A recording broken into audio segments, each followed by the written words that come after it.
No primeiro episódio, nós vimos um pouco mais sobre a história das primeiras perseguições aos cristãos, baseado no livro Espelho dos Mártires e o Livro dos Mártires.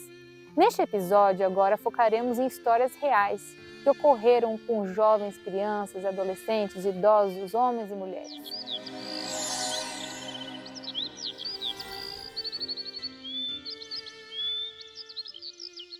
O intuito dessas histórias não é causar tristeza, medo ou pesar, mas fortalecer a fé de cada um de nós, que certamente passaremos por situações muito semelhantes ao que ocorreu no passado.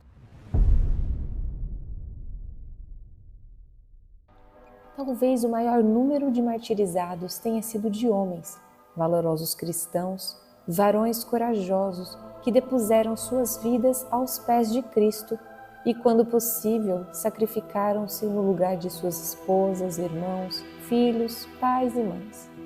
A coragem viril mostrada pelo jovem diácono Lourenço representa a atitude confiante de milhares de mártires como ele. Ao ser dada a sua terrível sentença, ser queimado vivo em uma grelha, Lourenço ficou feliz em partilhar dos sofrimentos de Cristo. Ele disse aos carrascos: "Podem me virar, este lado já está suficientemente queimado." Milhares assistiram ao martírio e grande foi o número dos que se converteram pelo testemunho deste jovem. Outro exemplo de corajosa mansidão foi a vivenciada por soldados, os quais eram em sua totalidade cristãos. Essa legião era chamada de Legião Tebana, onde tinham 6.666 soldados, e eles eram conduzidos por Maurício, Cândido e Exupério. Maximiliano dera ordens para que eles se dirigissem de Tebas, no Egito, até Agaúno, para combater os infiéis ao Império em Borgonha. Eles deveriam se encontrar nessa região e lá eles deveriam então queimar incenso para os deuses e jurar também a extirpação dos cristãos. Porém, nenhum desses soldados concordou.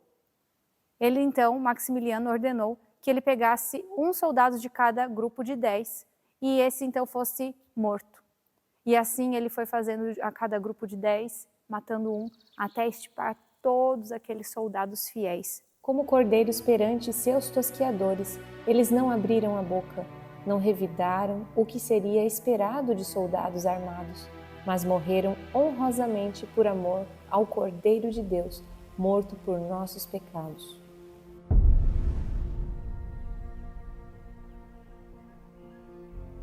As mulheres sempre tiveram seus corações abertos para aceitar a mensagem e eram provavelmente a maioria dos membros da igreja naquela época.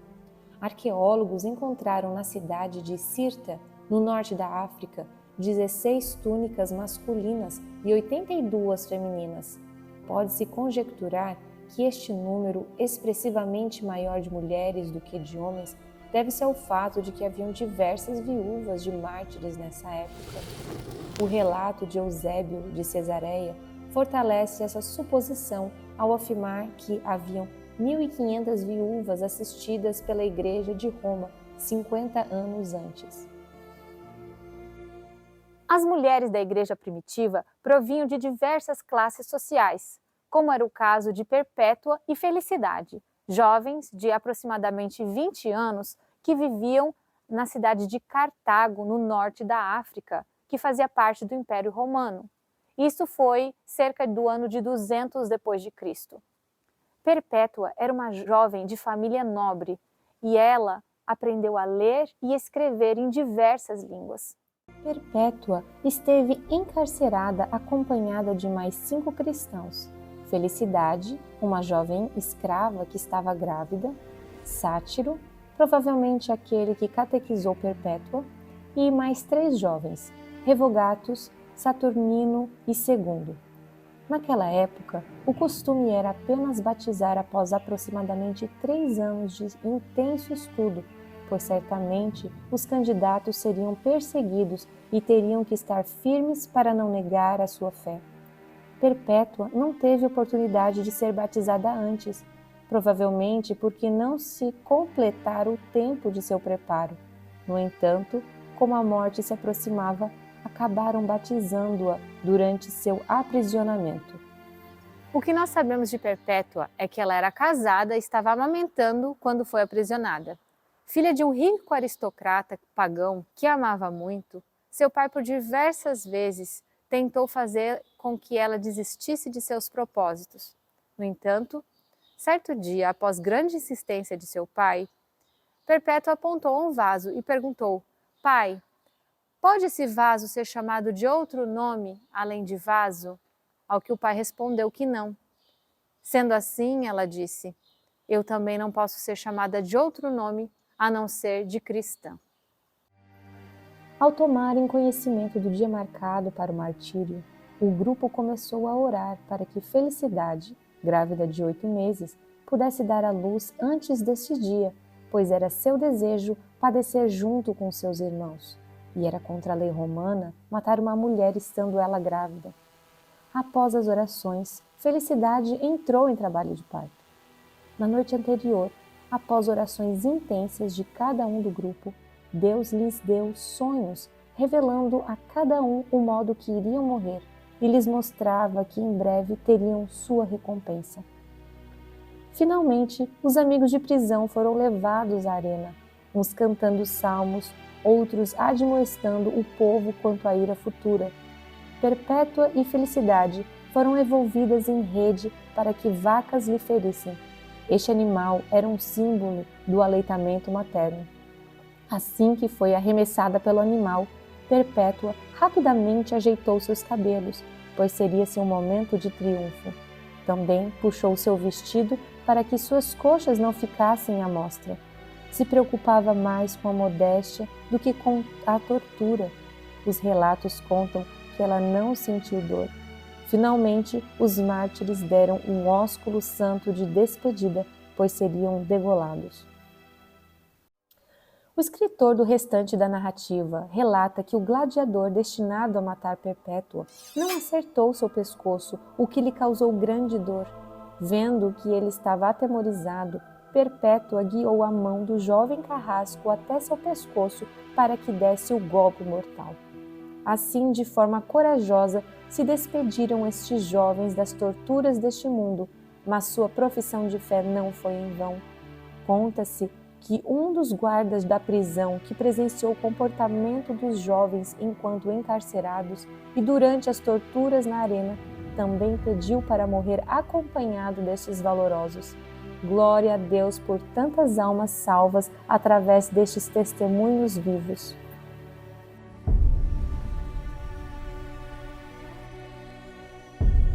Muitos eram tentados a desviar-se de sua fé nas mais diversas áreas, tentados com promessa de riquezas, com a luxúria, castidade, mas o amor a Cristo sobrepujava todos os prazeres carnais. Ágata, uma moça cristã siciliana, era tão bela que Quintiano, governador da Sicília, se enamorou dela e por diversas vezes tentou vencer sua castidade. Colocou-a então nas mãos de Afrodita, uma mulher infame que tentou levá-la à prostituição, mas não pôde, pois a moça era inexpugnável. Quintiano, enfurecido, teve seus sentimentos de luxúria mudados em ressentimento e decidiu vingar-se da moça. Ágata foi açoitada, queimada com ferros incandescentes, rasgada com fechos afiados, suportando tudo com grande coragem.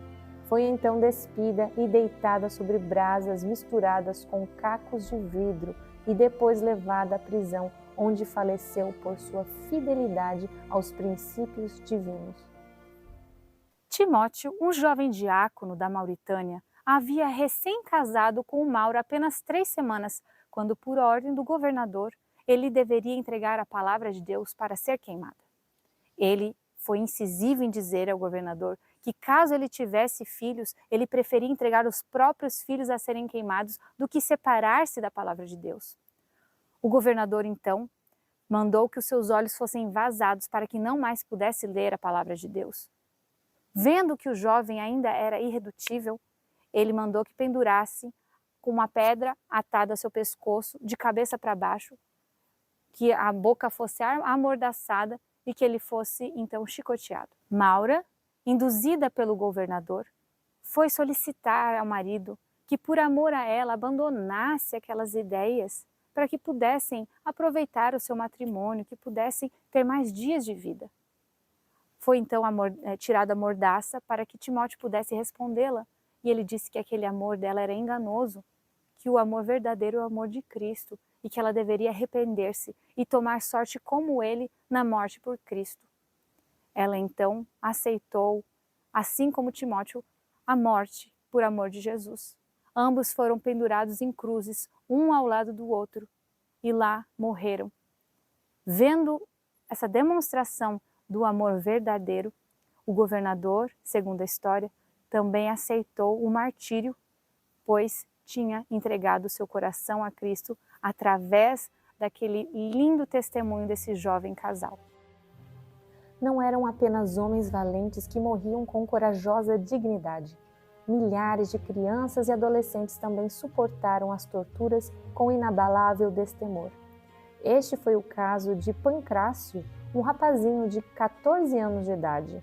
Ao ser levado perante o imperador Diocleciano, causou tão boa impressão com seu porte, modos e palavras, que este quis adotá-lo como filho, desde que abandonasse a Cristo.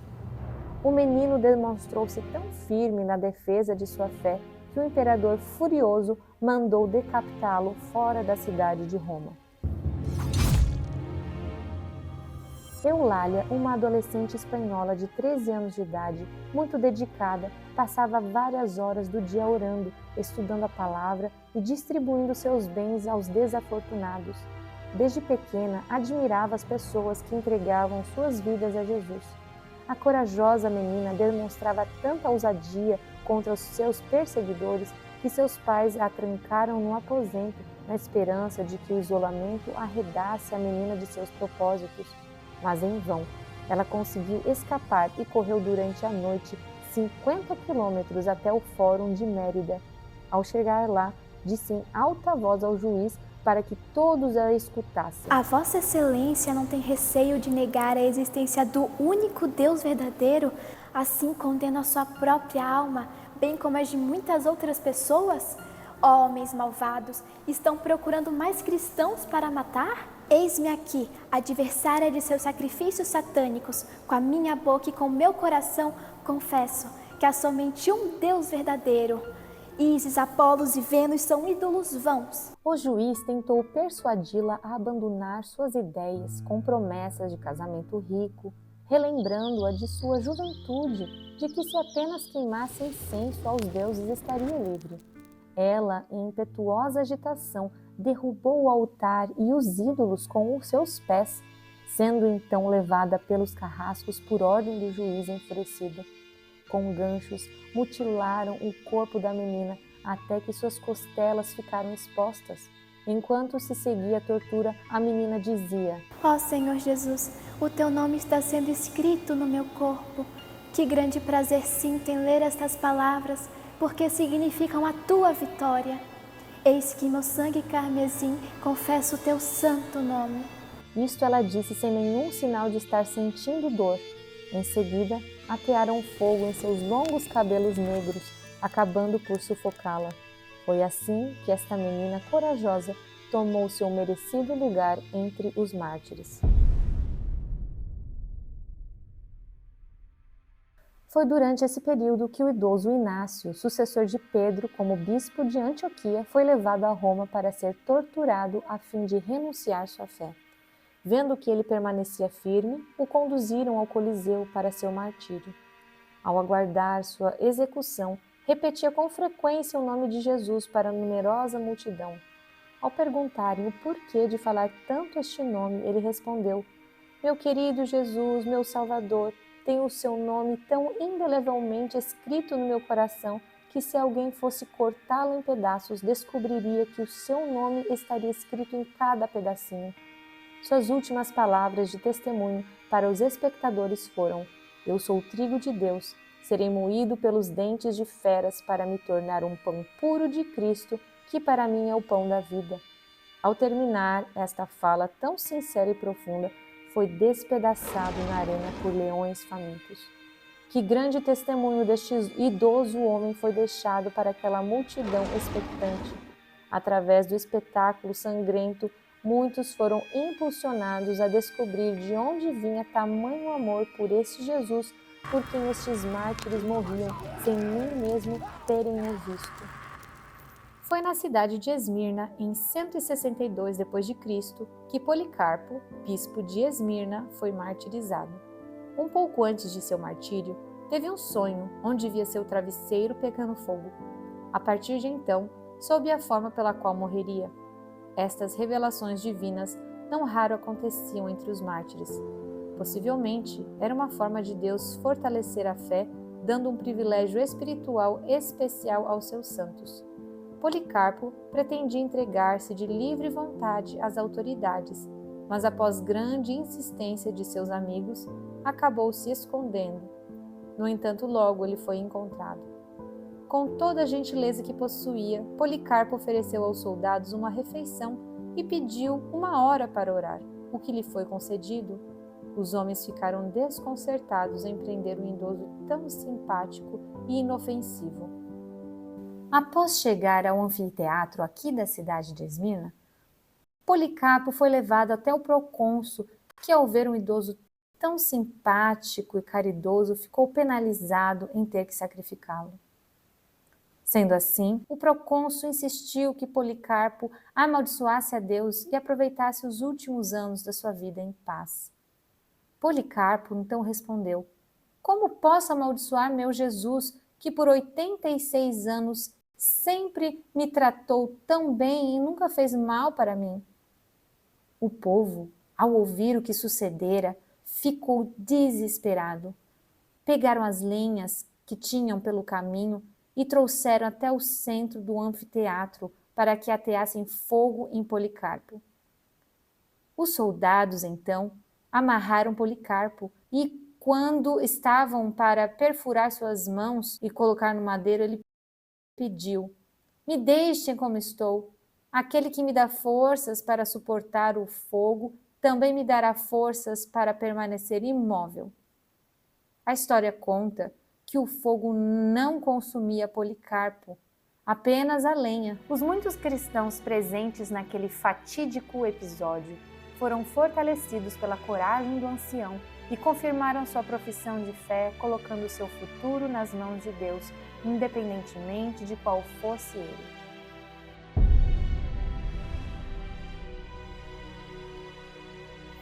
Milhares de pais e filhos tiveram que passar pelo martírio das mais diversas formas inimagináveis.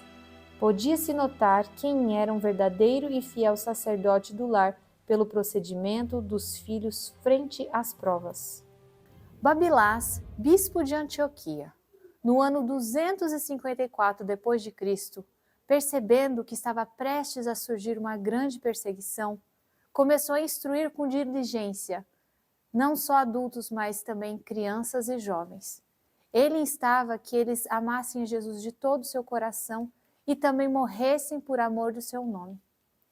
Babilás e seus 3 filhos foram capturados e condenados. Assim que foi sentenciado à morte, Babilás cantou a letra do Salmo 116. Ele pediu então que fosse executado por último, para que seus filhos, ao vê-lo morrerem, não se desanimassem. Ao carrasco executar seus filhos, Babilás então dizia as seguintes palavras: "Eis-me aqui, Senhor, eu e os filhos que tu me deste." Às vezes filhos perseguiam pais, ou até mesmo pais perseguiam seus filhos. Este foi o caso de Vito, um garoto de alta classe que tornou-se cristão por ter sido instruído pela fiel ama que o criara. Seu pai, um pagão devoto, ao descobrir que seu filho tornara-se seguidor de Cristo, tentou de todas as maneiras fazê-lo voltar ao paganismo. Vendo que era em vão seus esforços, sacrificou seu filho aos ídolos. Que contraste com os pais cristãos que morriam com os seus filhos. Uma das histórias que mais me comove é a história de uma mãe fiel e do seu filhinho corajoso. Essa história está escrita no livro chamado Livro dos Mártires, de John Foxe. O impiedoso imperador Galério invadiu a cidade de Antioquia com a intenção de exterminar os cristãos. Romano, um cristão piedoso, reuniu os irmãos para admoestar jovens, crianças, adultos e idosos a não renunciarem à fé, e todos mostraram a mesma determinação de, se preciso, derramar o seu sangue por Jesus. Quando as autoridades tomaram ciência do fato, Romano foi chamado perante eles e sentenciado a sofrer chicotadas com pontas de chumbo, pois havia animado seus colegas a não apostatarem. Esta sentença ele recebeu com alegria. Enquanto era torturado, ele pregava de Jesus, o Filho unigênito, e seu grande sofrimento por amor. O prefeito, irado, ordenou que lhe esmurrassem os dentes, arrancando-lhes até que não pudesse mais falar corretamente. Após ser desfigurado, ele os agradeceu, pois cada uma de suas feridas eram bocas com as quais ele podia louvar a Deus. O prefeito, assombrado, mandou que parassem as torturas e disse que Cristo é um Deus de ontem e que os deuses eram de extrema antiguidade. Ao que Romano aproveitou a oportunidade para pregar sobre a origem de Cristo, sua humanidade, divindade, morte e expiação pelos pecados. Em seguida, disse ele: "Dê-me, ó prefeito, uma criança de apenas 7 anos, idade isenta de malícia, e o Senhor ouvirá o que ela tem a dizer." Então foi chamado o menino dentre a multidão, e o menino prontamente se apresentou. Aquele menino tinha a idade do Samuel, 7 anos.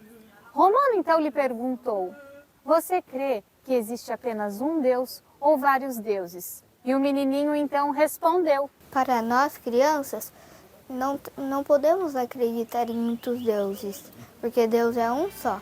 A esta altura, o prefeito, tomado de puro espanto, disse: "Tu, jovem vilão e traidor, onde e de quem aprendestes isto?" "A minha mãe, ela me ensinou que eu devo crer em Cristo." Chamou-se então a mãe do menino, e ela de bom grado apresentou-se. O prefeito ordenou que a criança fosse pendurada e açoitada. Os condoídos espectadores deste ato impiedoso não conseguiam controlar as lágrimas.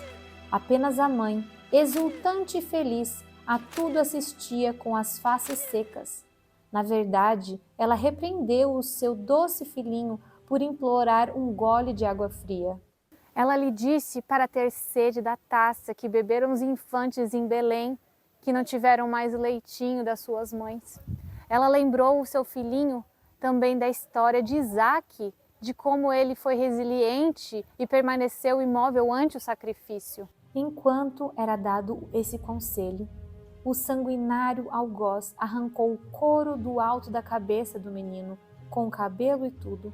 Gritou então a mãe: "Aguenta, filhinho, logo tu verás aquele que colocará uma coroa na tua cabeça nua." Ao chegarem ao local escolhido, os carrascos arrancaram o filho de sua mãe, que o tomara nos braços.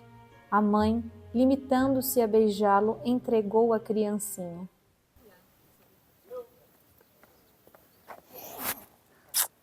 "Adeus, meu doce filhinho." E enquanto o carrasco aplicava a espada ao pescoço da criancinha, ela cantou assim: "Toda a glória e todo louvor nós te rendemos, Senhor, neste dia em que a vida deste santo tu recebes com todo o amor." Tendo sido cortada a cabeça do inocente, a mãe a envolveu em seu vestido e a segurou no colo. Queridos pais e mães, como estamos educando os nossos filhos? Será que nós estamos sendo pais superprotetores, criando crianças mimadas, cheias de vontade próprias, que não sabem o que é receber um não sabem passar por momentos de privação? Ou nós estamos ensinando as crianças o caminho da abnegação, o caminho que certamente os educará para, se necessário for, que eles sejam mártires? Se por acaso o seu amor para o seu filho for maior do que o seu amor para Deus, você não vai precisar se preocupar, porque você não vai deixar com que seu filho sofra, porque você deixou sua vida inteira a criança sempre tendo as melhores condições e as suas vontades sendo sempre satisfeitas. No entanto, se nós queremos que as crianças elas trilhem esse caminho, elas sejam preparadas, nós precisamos dar o exemplo de abnegação, de firmeza de caráter, de comunhão constante com Deus, pois só assim nós mostraremos o caminho, um caminho que não será fácil, mas certamente nos dará a coroa da vida eterna.